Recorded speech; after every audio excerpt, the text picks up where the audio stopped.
All right, welcome to Lava.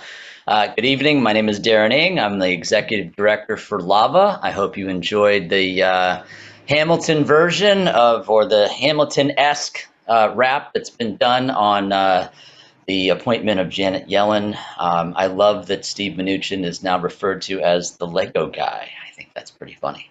Um, Before we start, just a quick primer. If this is your first time coming to Lava, we're here to support the community, this giant mesh network that is the Lava Los Angeles venture ecosystem, helping to facilitate communication, collaboration, and deal flow throughout the entire ecosystem.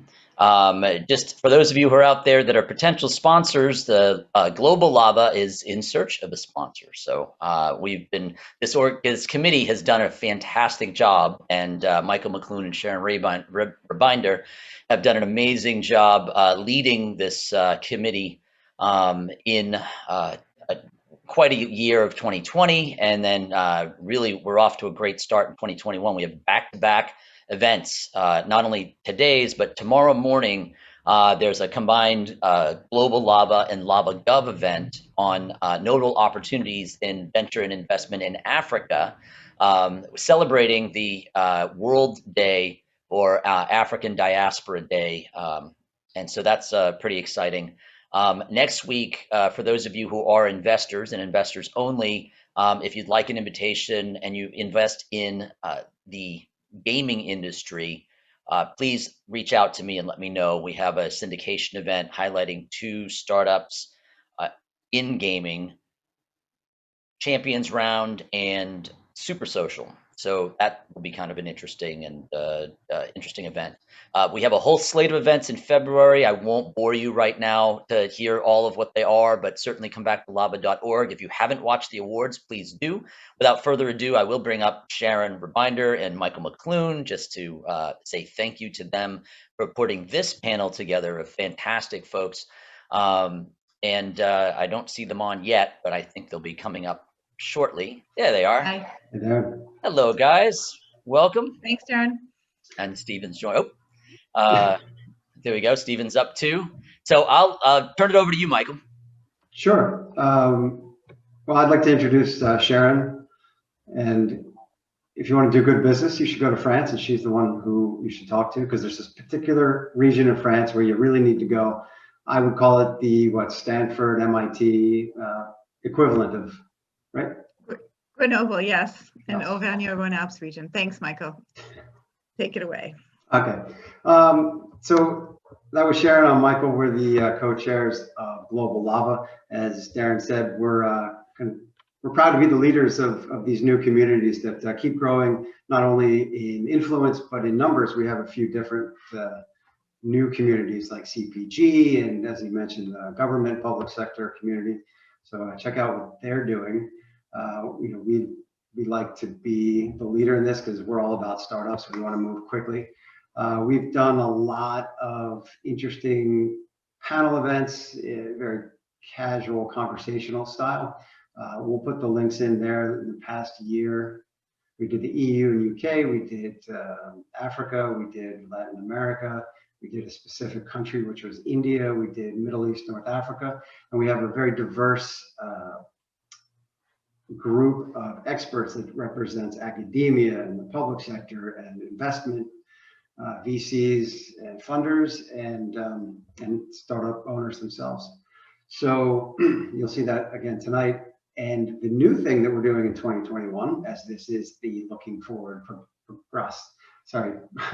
prognostication event for the rest of the year, is that we're going to move into what Darren mentioned was the deal flow and the founder meets funder. So Global Lava, in addition to bringing content and experts to introduce to the LA community and greater US community to help global growth, we're also going to be bringing in foreign companies and matching them with US investors or vice versa. So our first event will be with South Korean startups in early March. And then looks like we're going to go to Central America after that. A lot of really interesting, scrappy fintech startups down there that they're not cheap, but they're inexpensive for investors. So we'll keep you abreast of that. So as you'll hear from Stephen and Taj and Christine, LA is definitely the place to be if you're going global. Everybody wants to come here. Everybody wants to buy from here. Everybody wants a piece of our lifestyle. So they'll give their expert perspectives and their views. You know, as I mentioned earlier, will come from a lot of different angles, academia, public sector, and they work with both multinationals and conglomerates all the way down to scrappy startups. And I know that because I've worked with all of them individually, as an honor that it's been. So with a variety of expert perspectives. So if I do this right, you'll walk away with smarter. In 2021, you'll have one step ahead of the competition. You're going to hear some hiding in plain sight gems of really where to accelerate not only your business, but your revenues. And what else? You walk away and you'll go home with the tips and the tricks and the tools and the resources that will help you go global. So I'll start with Christine. And typically, I don't, as a moderator, I never want people to talk about themselves and, you know, burn up all that time. But I think it's critical that the attendees for today's event get to know these three folks, understand what they do, and most importantly, how they're going to help you and your business triple and quadruple and scale in your global growth strategy.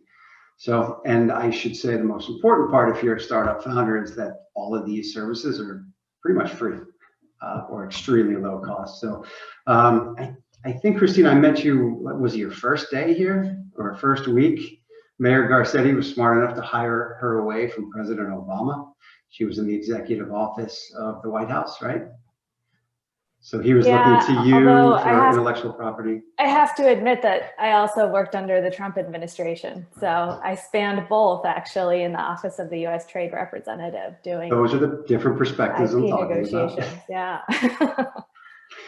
And so anecdotally, Christine helped, what was it, an Australian client of ours really get a foothold in the city of Los Angeles as a pilot program, also as a lender. Interestingly enough, I don't think a lot of people know that the city itself is a lender for those who may not qualify or want to get traditional loans. And she knows anybody in any country, because they're all here in LA, as I said, to get, you know, startup founder their feet or dip their toes into any foreign market, right? So, and I'm doing this introduction because all these three are chock full of humility, so I want to make sure I get the superlatives of how great these guys are. So can you introduce yourself, Christine? Oh, wow. Okay. I think you just did a great job of it, probably better than I'm going to do, but it's a pleasure to meet everyone here virtually, and please feel free, as Michael said, to consider me a resource after this ends today. And I'm in the office of Mayor Eric Garcetti in his Office of International Affairs, and what my mission is and how I'd like to support you all is by either taking your products and services and finding international markets and buyers for them, and also bringing international companies to Los Angeles to start up offices and be partners, clients, and collaborators with you all. So that's what I'm here to do. Excellent. So you earn money for LA startups, you help them with the revenue, and then you're good at making partnerships for foreign companies coming here to partner with our most innovative companies, right? Awesome. Stephen, let's introduce you. Stephen is I think the absolute VIP of international trade in LA and greater Southern California. Let's see, anecdotally, I think the last time we met face to face, we were talking about what kind of fintech companies in LA could qualify for a great program that you have, which is putting together delegations to go international to represent not only LA, but the state of California. And those trips, delegations are highly subsidized, right? So you save them money and you get them, you know. Well, it was the Hong Kong Financial Forum, right? Which is Asia, if not the world's largest, right? So Steve is the kind of guy that can introduce you to, you know, hundreds of countries at a time, with the backing and the cachet of Los Angeles. So, Stephen, can you introduce yourself? Yeah, thanks, Michael. I actually duplicate some of the services that Christine in her office does as well, but we work in partnership with each other quite a lot. But for the international audience, I think the thing to note is that LA is a big, big place, and that's why just Christina and I, even if there are 50 of us, it still won't be enough because LA is just such a big, big market. Christine was mentioning that she works for the city of Los Angeles, which is the second largest city in the United States with over 4 million people. But LA, there are actually 88 different cities and over 100 incorporated regions, making up about 10.2 million people here. So that's why in order to access these resources and understand how to do business here and help all the clients that are here go international, there needs to be more and more of us to be able to do kind of the work that we do. And that's why we work in partnership with each other.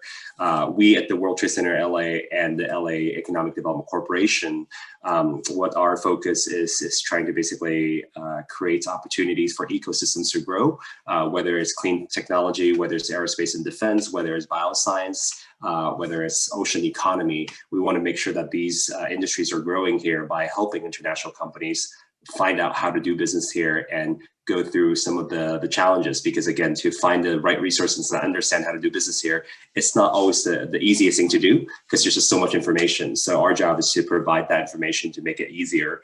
And for local companies that are going international, we also have a lot of great contacts internationally as well. And sometimes we're offered these great partnership like subsidized trade shows, travel arrangements so that they can access the international market very easily without having to spend a lot of money to test that. So our job is to vet all the information and provide them with a more streamlined approach so that they can get to business.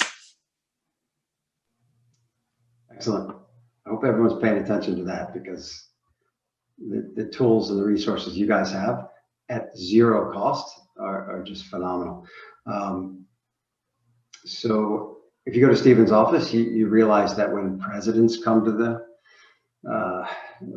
Los Angeles area, presidents of other countries as well as U.S. presidents, they go to him and he gives them the lay of the land of the.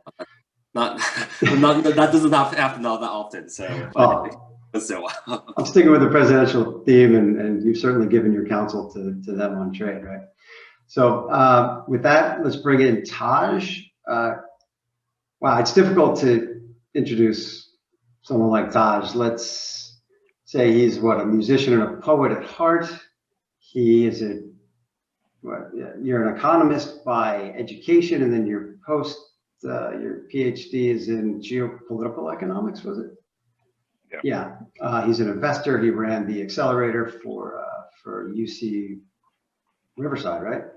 Riverside, Yeah, so he has the acceleration. He's now one of LA's leading impact investors. He had some big news he released today. Can't say enough about Taj. You studied in Chile. Last time I guess we saw each other was a presentation with the Hong Kong Trade Development Council about how they want to work with LA companies to bring them over through Hong Kong to access the greater Asian continent. And I was having a sandwich with you afterwards. You're like, I actually went to school in Hong Kong, so I love this stuff. So. I thank you, Michael. I am a lifelong student, so that explains why, studying over in Chile and Valparaiso and in Portugal and in Hong Kong, I love to see how different cultures react, because I truly believe in a world community. I'm the senior director for investment over at the Los Angeles Cleantech Incubator, which is based in downtown Los Angeles, and it's a public-private partnership between the city of Los Angeles, the county of Los Angeles, and private investors such as BMW, BYD, Wells Fargo, and many others. You would think, being in the space in the incubator where we work with startup companies, there's not a lot of focus on international trade or expand internationally, and I counter that, because I think that what has happened is that the world from a digital standpoint has grown smaller, and you have companies earlier and earlier thinking about expanding overseas when the time is right and if the markets are right. I experienced it personally. Some years ago, I was the COO of a clothing company. If you're a fan of basketball, you may have seen our clothing on some of your favorite players, such as LeBron James and a few others.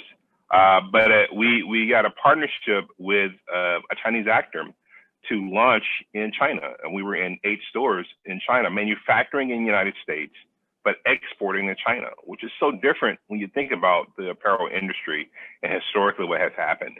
But that made us a really great opportunity. And from that, we ended up being the agency of record for McDonald's to do their apparel, their clothing for that. So I think that experience for me taught me that if you're going to expand, it's all about relationships and building those relationships. And I think that was one of the things that really helped us as a small, young, scrappy company go from making clothes in downtown Los Angeles to selling in great stores in Shanghai, Beijing, and other places. Actually, I want to go back to something Stephen said, in that this is such a large market and it's so lucrative and potentially lucrative for those who are looking to go global, that even if there were 50 of you and Christine's and Taj's, yeah, in focusing on international trade, it still wouldn't be enough, right? So as an example of how large this market is, Christine and Taj, even though they both work for the city, in theory, had never met each other until tonight. Right. So Christine, you're the director of international trade and investment. And Taj is the senior director of investment for the Los Angeles Cleantech Incubator, also a project in the city, and they're just meeting now. So it's just an amazing, rich abundance of expertise that's out there for the founders. And that's who we're trying to serve and educate in these events. So what we're going to do tonight is talk about the strategies, the best strategies, the ones that have changed from last year, the ones that are new from this year, the ones that are evergreen and always smart, about how to go big, how to go big globally, and particularly now that we've seen the underbelly of our culture and our fabric and our commerce that was exposed during the pandemic and the economic downturn. So what we really want to do is look at some strategies for startups and the founders and founding teams. So with that, I'm going to start with Christine, because I know, and I always tell all of our clients when we first started working with them, is that 7 out of the 10 fastest growing markets in the world are in Africa. And Africa is a really young continent, and they're very technologically educated and advanced and comfortable, and they've leapfrogged with the technology of catching up, developing countries as they do. So their adoption of mobile use is phenomenal. So, and I know you had a great event today. So, and I know Taj, you have something to say about what she's going to say too. So, Christine, what do you think some of the best strategies are for startup founders? Yeah, so I think, well, the world's a big place, and I don't think there's any one it market. So I'll caveat this, but with that, whatever market is right for your products and services is your it market. For us, we have to, and by us, I mean the city of Los Angeles, we have to direct and focus our resources. And this year we're focusing on Africa, on East Africa in particular, and on Kenya even more particularly.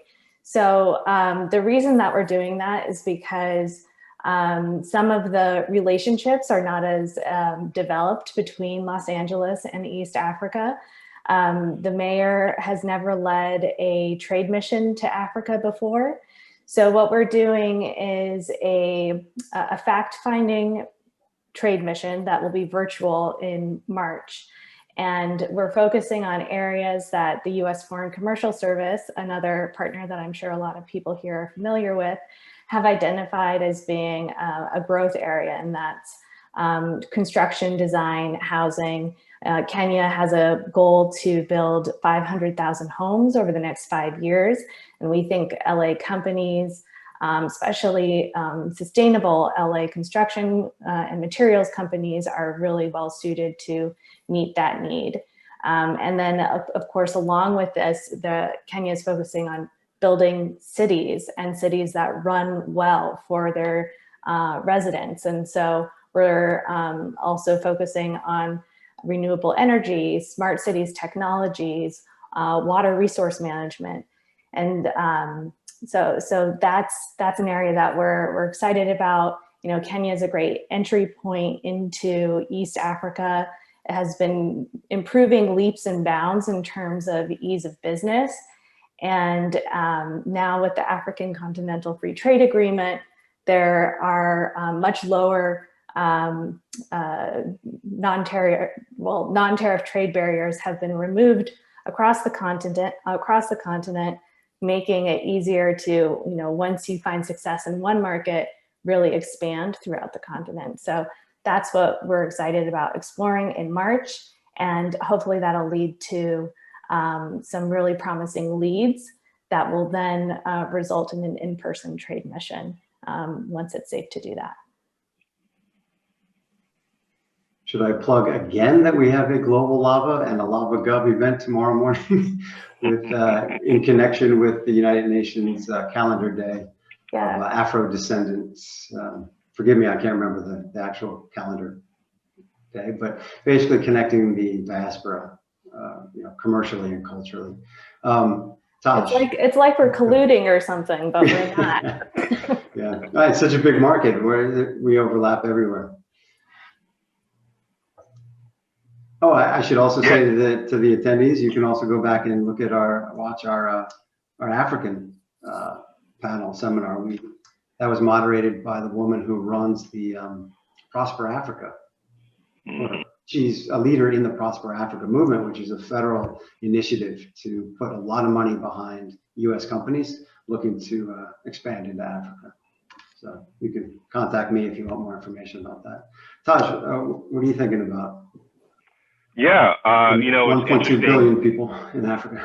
Yeah, it's a potential. You know, there's three things I want to kind of mention on Africa. I know we're going to have, I know Dylan and the crew are going to talk about it tomorrow, and I'm definitely looking forward to hearing them speak on it. But you know, one of the things, I'm a son of an African immigrant myself, even though I was born here in the United States.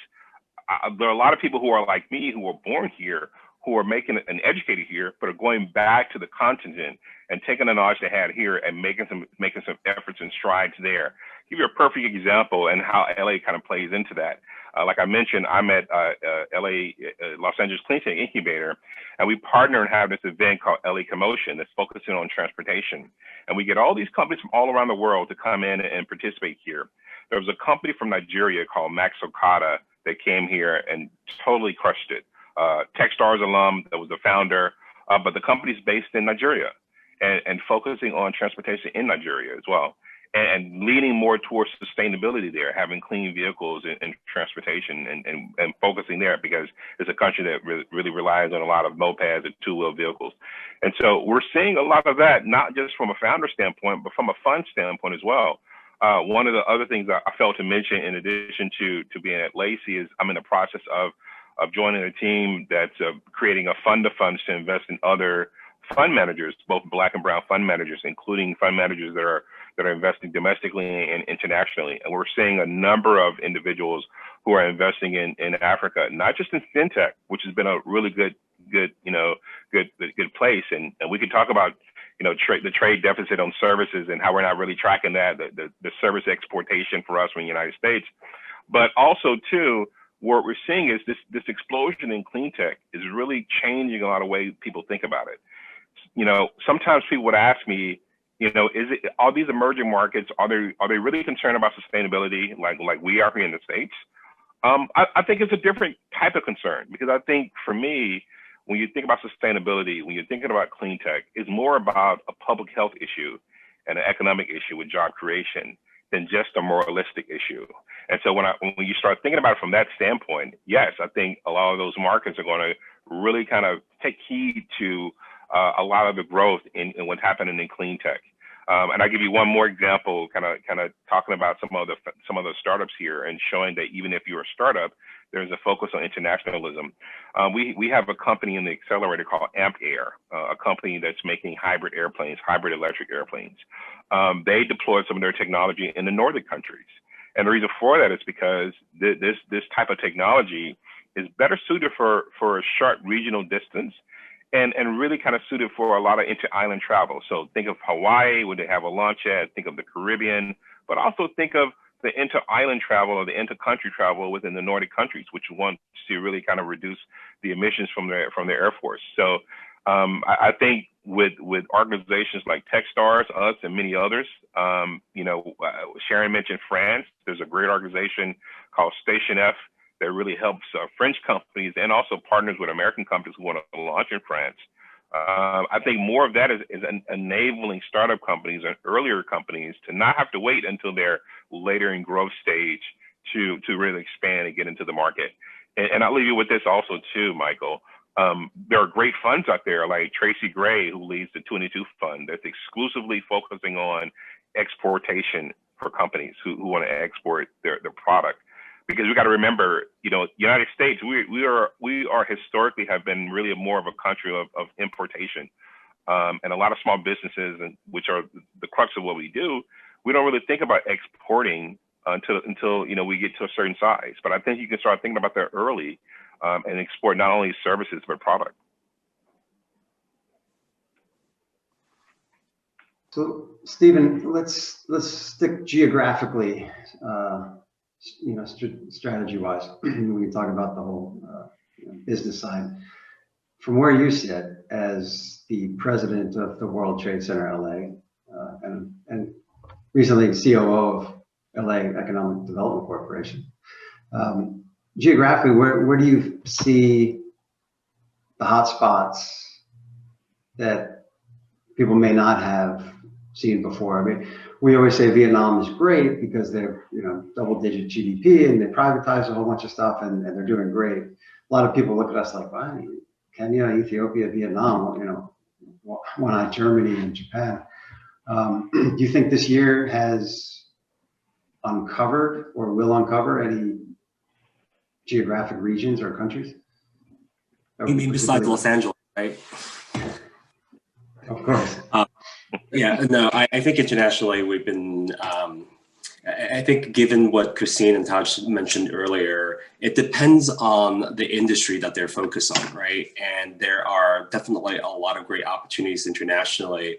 And given there's a bit of a pent-up demand for various types of services and products. So if you're focused on bioscience, life sciences, there are different markets you can enter, and a lot of great technologies are necessary in order for us to move forward. Now that we're adjusting to this entire new economy in many ways, let's start with the fact that we're on a Zoom meeting, right? So as we're moving forward, real estate will completely change. How do you basically best utilize space? What are the technologies that are able to help companies calculate their expenditure when it comes to productivity and different things like that? So with those kind of applications, it can go global. For us, we've been tracking, as Taj and Christine both mentioned already, sustainability and clean tech is going to be the future for everybody, obviously. And I think everybody's looking at the United States, everybody's looking at China as a huge market.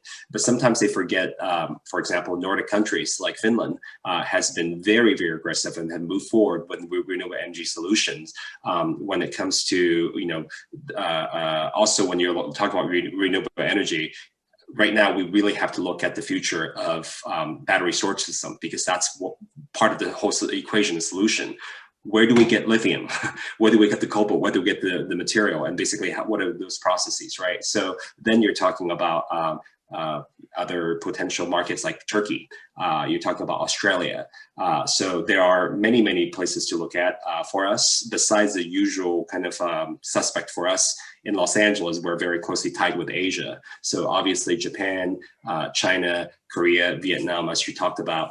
But moving in the future, also, I think folks should look at other markets like Finland, like Armenia, and things that are not particularly on top of mind, but once they reach out to partners like Christine and myself and Taj, we can let you know, based on your particular focus, where are some of those key opportunities. And especially if they're based in Los Angeles, We are also home to the world's third largest consular corps, meaning about 105, 106 countries are represented here with their government officials and their representatives are located here. So you don't really have to travel around the world immediately. You can start getting some great contacts and information by being right here in Los Angeles to start that process. Absolutely. I have to add to that, Michael. You know, I speak Spanish, Arabic, and English. And that's because of, you know, my father and my mother. But one of the things that I love about Los Angeles is that I can go around the corner and hear each of those languages and even more. And one of the things we used to talk about in expanding businesses was the lack of understanding foreign culture, the lack of understanding language. This is why diversity matters, because you can find people who may have a tie to some of those countries that you want to enter right here in Los Angeles, because of the diversity of this nation and this city. And so I think that that's one of the things that I always talk about is that, again, you know, when there's a push for diversity, it's not just about race or gender. What it's about is economics and being able to have people who speak different languages, who have different experiences, who have different cultures and can help your company expand to those cultures where they have some relationships with. Yeah, very true. Stephen, you want to enlighten us about Los Angeles culturally and anthropologically about you have all these great stats. I love them. Yeah. Well, you know, LA is one of the most diverse regions in the entire world, right? With over 224 different languages spoken right here, over 140 nationalities represented. And I love what Taj said, right? You can see the folks that are here, and not only are they here, they're intermingling and really helping each other grow and innovate. And a really good example that I've used before, and I think this is a great example that people don't think about, is I asked folks internationally, it's like everybody knows about the food truck revolution a few years back, right? But where did it really start? And it actually started right here in Los Angeles when you have a Korean American person that was, you know, trained classically, but was really raised also within a Latino community. And basically based on his learning and based on his French cuisine learning, he didn't want to basically start a brick and mortar restaurant. What he did is he combined kind of the cuisine together and utilize what was then known as roachmobiles. And basically that was when Twitter was just coming around, using innovation, combining a food truck. The social media campaign of Twitter that just happened, like, you know, that 10 years ago, and then combining a Korean short rib in a taco, and all of a sudden started a cultural revolution that went worldwide. That when we talk about innovation, it's not just technological innovation, it's cultural innovation, it's gastronomic innovation. And where else can you do that but in LA? So the fact that that's a great example of the mixture of technology, innovation, culture, and, you know, global influence. And so there's so many things that can happen if folks are here in LA and able to take advantage of that. And that's what, you know, I think it's beautiful about our economy, right? It's so diverse and we enjoy it. Yeah. I need to add, we have to give love to the man you're talking about, Mr. Roy Choi. And the reason I'm saying that, and the reason I'm happy and I'm smiling is because we have his newest startup in our incubator. I'll put it in the chat. It's called Shoebox. And Shoebox is making some amazing things. So I am such a fan of what Roy has built and what he's about to build next.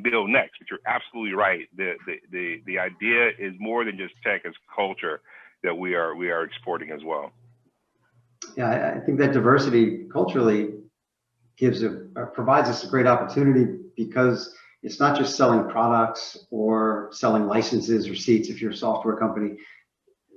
Making the deals and the partnerships and the joint ventures, you know, we've seen a lot of our portfolio companies really thrive by joining with someone who's complementary from another country. And then all of a sudden there's offerings on both sides. It keeps the cost down. And, you know, I mean, Stephen just said there are more languages spoken here than there are recognized countries in the world, right? So that's those partnerships and deals are great. And that's what we're going to try to do with Global Lava, is try to connect those, particularly with the VCs that have portfolio companies. We want to introduce them to the high growth, innovative, complementary companies around the world so they can share resources and tap into the expertise. So it's smart money. And ultimately we're doing Christine's we're doing her a favor and Stephen as well by creating more jobs here and taxable revenue and all the other upsides. So speaking of the commercial and the transactional and the administrative, Christine, back to you. What do you think? I mean, we talked about strategies for geography. How about strategies within the company, within the administrative and internal perspective of what am I going to do with my company to be competitive overseas or cross border? Yeah, we've talked about sustainability already, and I think that is going to be key for every company, whether you're a clean tech company or a textile company, whether you identify as a green company or not. There is a necessity and a demand for companies to be environmental, socially conscious, have a social impact and a purpose, and to have good governance. And that doesn't stop when you go outside of these borders. In fact, I think it helps you because it gives you a competitive advantage in the global marketplace when you have all those ESG components lined up in terms of attracting investment. I mean, the Larry Fink's letter to the CEOs came out just yesterday, where he really is doubling down on ESG as being a driver for investment and climate change. And if your company isn't prepared for climate change impacts, then you're at risk. And so I think having an ESG strategy is more important. Can you explain what ESG is or define it?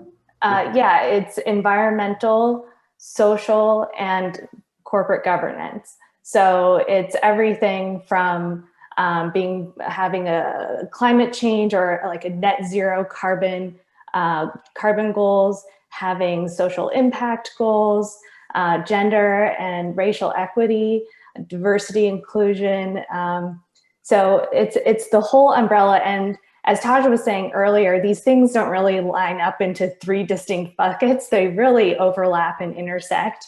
So it's really about having a purpose, having a plan, and positioning your company with that in mind. And I think that is makes you more competitive abroad as well. Stephen, all the companies you work with, do you think there's going to be a new change for a better approach to building a global company?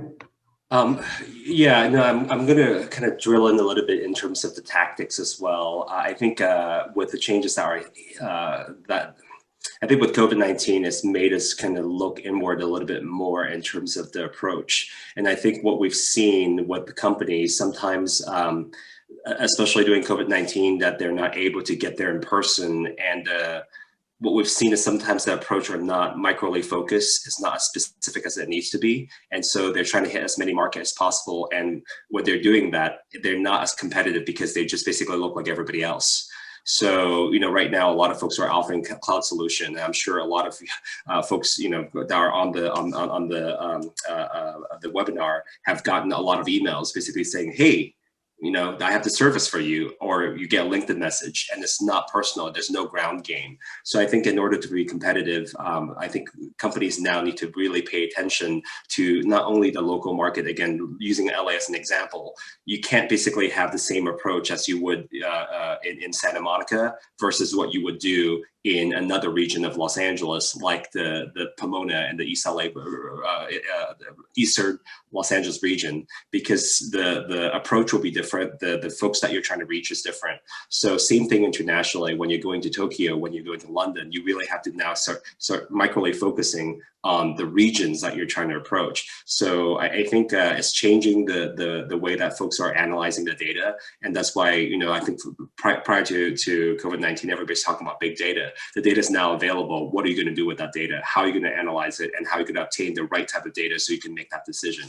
I think those are the things that companies, as they're moving forward, really need to look into. Taj, what about your experience working with startups before the pandemic and seeing the underbelly of everything? I see 2021 as a really great stress test for us culturally and commercially. And I'm the whole point of this is to see if anything is going to change fundamentally now, as far as running a startup, running a young high growth company with global aspirations. Have you seen any horror stories or anyone who's been very keen on getting through it? Yeah, I've definitely seen some horror stories of again lack of relationship that's been built, company losing money, not this is pre-COVID, not taking into consideration that yes, this idea, if you're doing product, global shipping still has some issues there that can really kind of impact you. Not understanding the culture of the country. I've seen a lot of companies again go a little bit early. I think when I was a founder and what's happening now, I think what's good is that you have a lot of organizations like I had mentioned before in France and Techstars globally, Station Up, what have you, that startups can partner with. They can help them facilitate. And the opposite has happened here. At Lacey, we've taken in companies that have been based abroad, but they want to have a foothold in the United States, and they figured that Los Angeles is the best place to do so, especially if they're in our sector of transportation, energy, or circular economy. And they would have a U.S. subsidiary. They would be located here and either hire locally here or bring some of the individuals here. And particularly when I first started Lace, we had a number of Korean companies that did that, especially on the energy side, the lithium battery side. And so I think that's been really interesting to see on that end for us. I think also too, what's happening though, that I've been seeing as an investor, I've been seeing a lot of different funds from, and Stephen mentioned it, from countries such as Greece and Finland and Macedonia and all these other places who are Estonia, really. Estonia has one of the coolest ID programs there. You can get citizenship, digital citizenship with Estonia, which is, I'm still waiting on mine to come in the mail.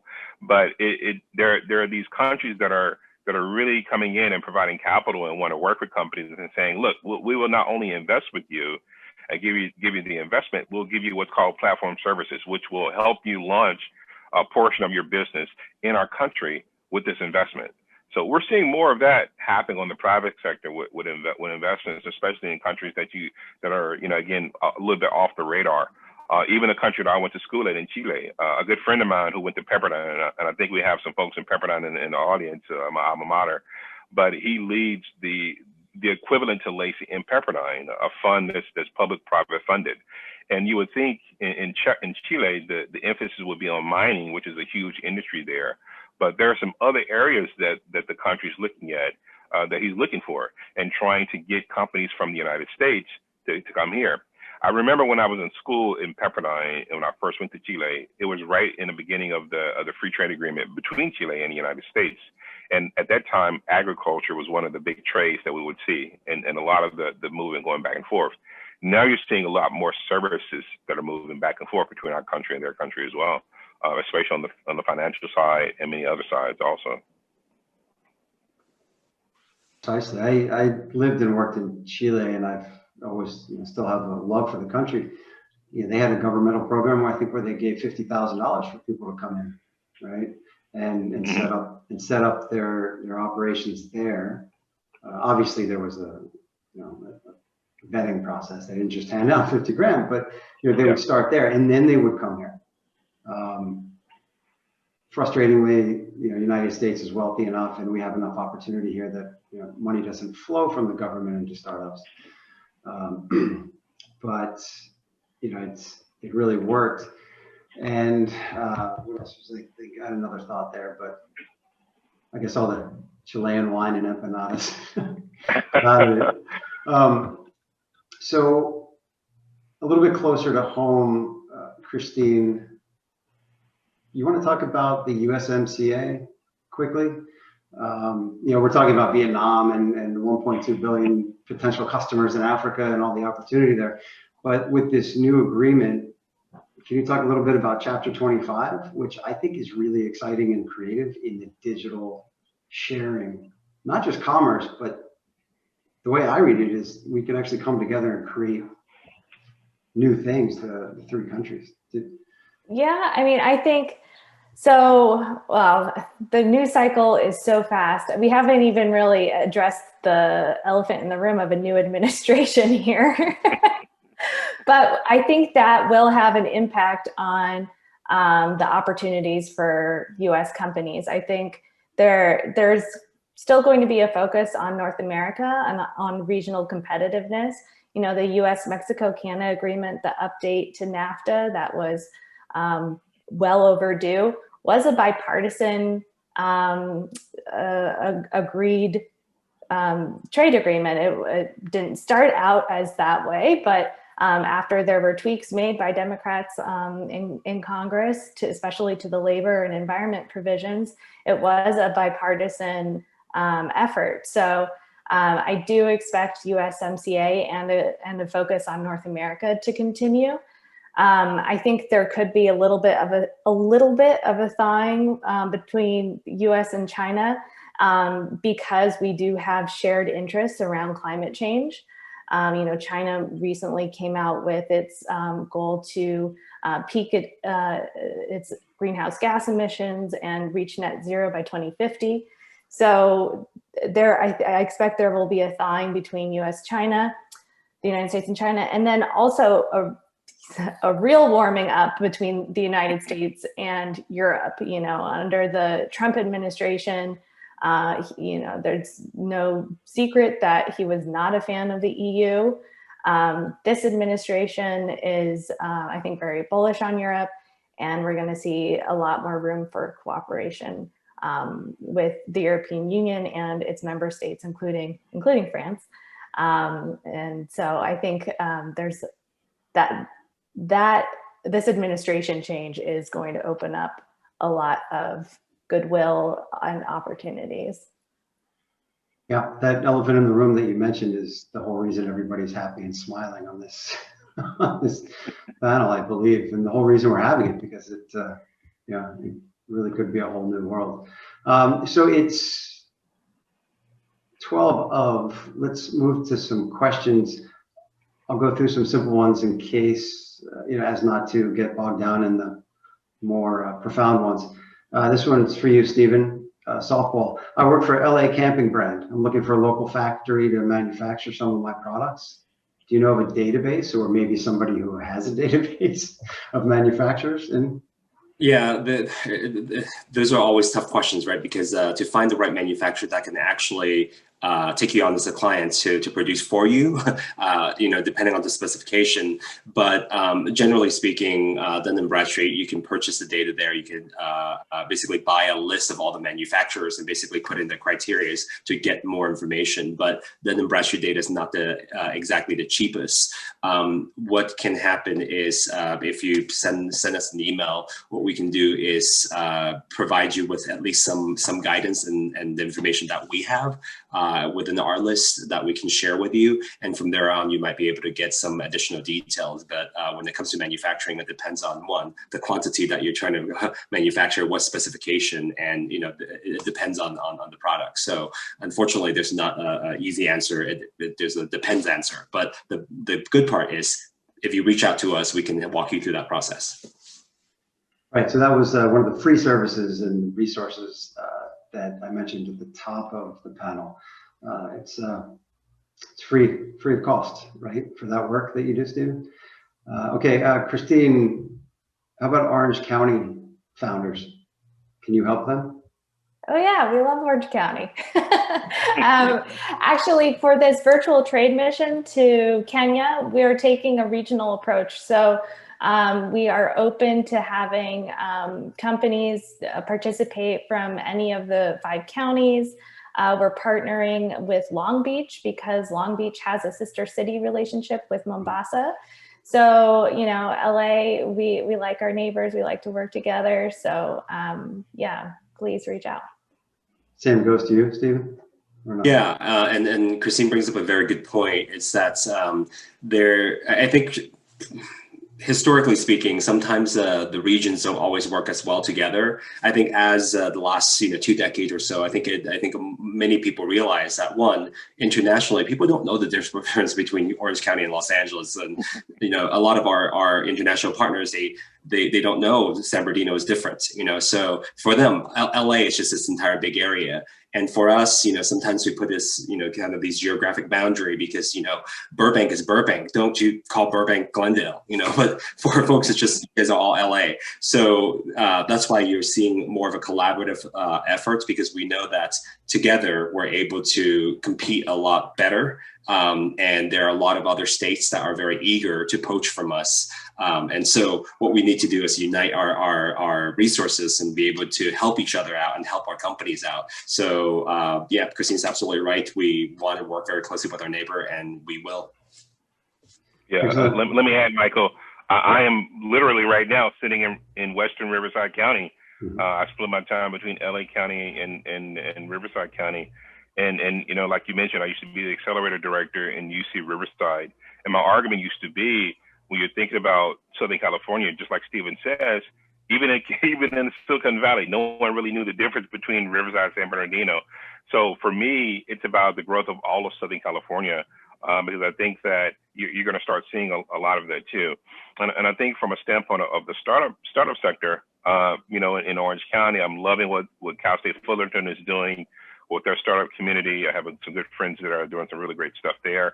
And then definitely my friends in Orange County at the Cove, doing some really great work there with startup companies and really bringing funding to that region as well. Taj, sticking with you, two questions for you. What countries do you think would be better for telehealth? Yeah, good question. I saw it in the chat and I got kind of excited. We have a company, even though we're a Cleantech company, we have a company that shifted during COVID called Shared Harvest Fund, that was staffed by a bunch of ER doctors, and they ended up shifting to become My COVID MD, and then they're shifting yet again to be in telehealth. And they're taking two different strategies, which I really am loving. They're taking one strategy of expanding to Costa Rica. One of the reasons they're expanding to Costa Rica is to gain the highly educated population there in Costa Rica on the medical side, and the language of Spanish, which for them, they can have the telehealth exposure not only in Latin America and South America, but also in the United States, because of the large amount of the population here that speaks Spanish as well. So that's one of the things we've been seeing a lot with our own companies kind of expanding there. Another country that I like, that I've been seeing a lot more collaboration with, is Israel. Israel has been doing a lot of stuff that I've been seeing a lot more on the like drones and a lot of that stuff on sustainability, but also telehealth has been coming out of that as well. I suspect you're going to see a lot more innovation coming from the UCs too. With one of the things that I loved before I left University of California, Riverside, is because they built the medical school, and it was one of the first medical schools built in California in, I think, almost 50 years. The reason why that's important is because now you have a new age of doctors who are coming up in the age of innovation. And so they're not afraid to also be entrepreneurs or think about really innovative policies, even the aspect of telehealth, as they're doing it on their own. So this company that's in Lacey, Shared Harvest Fund, My COVID MD, they're a perfect example of a new age emergency doctors that are also hybrid entrepreneurs. So yeah, to answer the question, Costa Rica, really good country I'm seeing, and Israel. Right. And don't miss our Israel panel coming up in February, I believe. Sikdar, you're asking about funds. Maybe Taj can answer that offline. Yeah, I put them in the chat too, Mike. Yeah, that's all that. Yeah. So here's one of the profound, deep questions I alluded to earlier. So taxes and homelessness and businesses closing and leaving for places like Texas. I won't say anything bad about Texas, Taj, but you know they are. I'm not there. I'm still here in California. There's a reason for that. They're trying to undermine us. You know, how do you expect startups to maintain and survive and remain here in California, and you know be able to provide decent pay? My 2 cents on that is a stat we always say to people who need the education and the oomph to get over the reluctance of trying to do something international. And 75 to 80% of global purchasing power is abroad, and only 1% of US companies export. And if they do, it's usually to Canada or Mexico. So if you want to triple your sales and your potential success, go to the global markets. But Christine, do you want to address that? How can they stay here? I think this perception of companies fleeing California is overblown. There was an article out recently looking at LinkedIn data showing that, in fact, people are not all moving to Austin. They're moving to Sacramento. So they're moving within the state. I do think it's overblown. I go back and forth trying to figure out, and I'm sure everyone else does too, trying to figure out what's a blip and what's here to stay because of COVID. And I think ultimately it comes down to, like, what do we want? Like, what do we want to stay? What do we want to change? And we have to take those steps to make that happen. So, taxes, I know the governor has just recently, in his most recent budget, increased the funding for Cal Competes, which is a income tax credit for companies that are looking to come to California or to stay and grow in California. And that's open to companies of all sizes, big and small. And the award is based on your investment and how many jobs you're making. So I think there's opportunities to be had and a lot of resources out there. And I'm happy to, try and help connect people to those resources. But we also, need to know what everyone's needs are. So if some needs aren't being met, please let us know about that too. Yeah. And if I can, oh, go ahead, Stephen. Stephen, go ahead. I was just going to jump in and add, Christine's right, in terms of sometimes the focus, the media focus is on these numbers. And obviously, I don't want to mitigate that.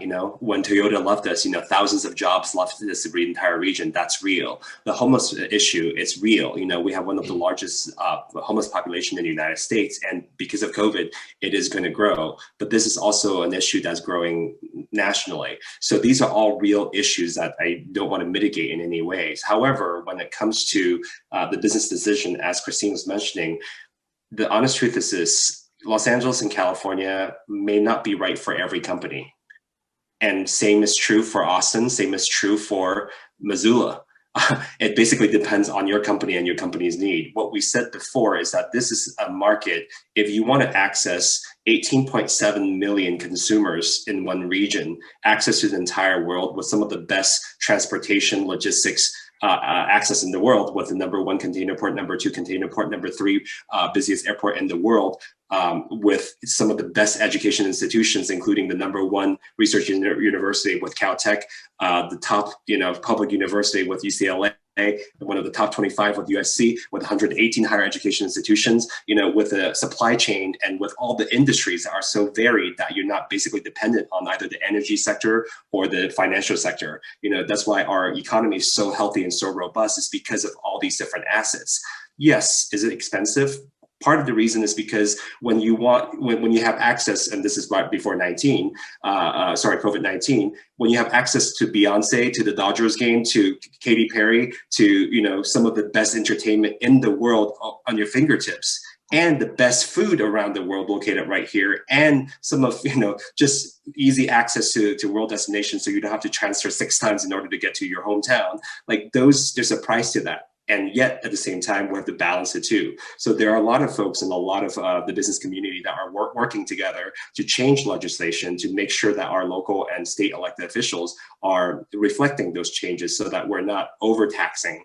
And that's why, going back to Christine's point, this democracy, it's messy now with the new administration. It gives us an opportunity to kind of push and pull a little bit to change this policy. So for those who are concerned about those tax policies, I really encourage you to be part of this participatory democracy and change those regulations so that we can have better California and better Los Angeles. Taj, we're right at 6 o'clock. Do you have any summation of that? Yeah, I mean, I'm just going to echo what they said, but give you this example. There's always these stories about companies leaving. I'm gonna give you a story about a company coming. We recruited a company that was established in Buffalo called Spark Charge. If you watch the show Shark Tank, you may have seen it because they got $1 million from Mark Cuban, a company that's focused on the EV infrastructure. So there's not all gloom and doom of companies leaving the state. There are companies coming here, loving our sunshine, loving our innovation, and loving the diversity that we have here.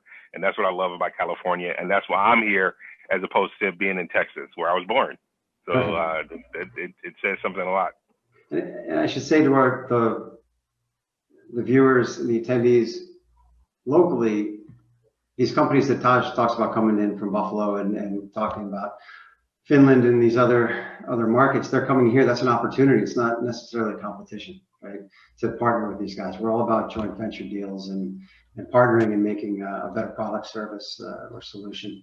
So I realized that in the beginning, talking about humility of all the panelists, I forgot to introduce myself. So I run the International Business Accelerator. We're the first one in the US to have a focus on cross-border growth and international expansion.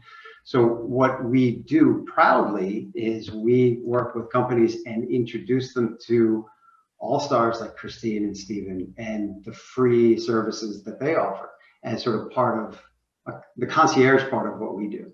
And then we also tap in, we're structured as a nonprofit, so we don't take equity. So we can then take our greatest and introduce them to Taj.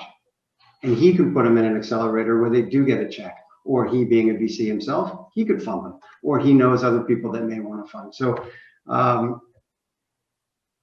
the idea of Los Angeles is great because we're so collaborative, and you see that tonight with all the services that are offered. So I introduced myself. The other thing I forgot to say is my mom's watching us. Sorry, I didn't get my hair cut and my barber got coronavirus. So I checked that off my notes. So it's a little after 6. I really want to thank Taj, Stephen, and Christine. I think this embodied the positive ambition that we've all been keeping under bated breath for the last 4 years or so. The opportunities are fantastic, and Los Angeles is the greatest place to be. So thank you, everyone. All the contact information is in the chat. And if anybody has any other questions or wants to communicate with the panelists, I put my information there too, Michael McClune. So thank you, Sharon, for putting this together, and Darren. Great, Michael. Thank you so much. Oops, I've got the other one going here too. Thank you so much to all the panelists. Taj, considering you a friend these days. Christine, I'm looking forward to working with you more. The Vietnam experience was fantastic. Stephen, we haven't really had a chance to connect yet, but you jumped in, and I was ready to jump in, and you just said everything I wanted to say there in response to that question. So thank you for jumping in. We hear all these things, and thanks, Taj, for getting us an example of the folks that are coming here. One thing I will want to reiterate, we have been adding communities to Lava, and one of the new communities in Lava is called Lava Gov.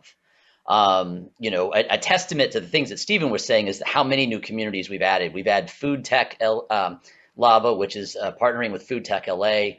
We now have Space Lava. We've got too many associations that are affiliated with Lava Space is what we've called that one. We've got Lava Media, Lava Gaming, Canna Lava, Women in Lava. This is Global Lava, obviously.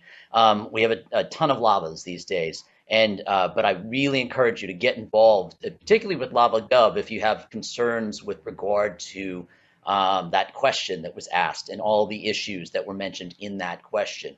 Lava Gov will be focusing on both legislative issues, regulatory and local permitting type issues, and then GovTech, of course.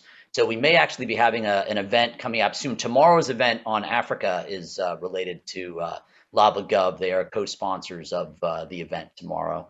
And that one's in the morning. I just wanted to remind everyone it's in yes, 9 o'clock tomorrow morning. So bright and early to accommodate the international nature of the panelists. In fact, I think you all saw the post. I've asked everyone to join Lava.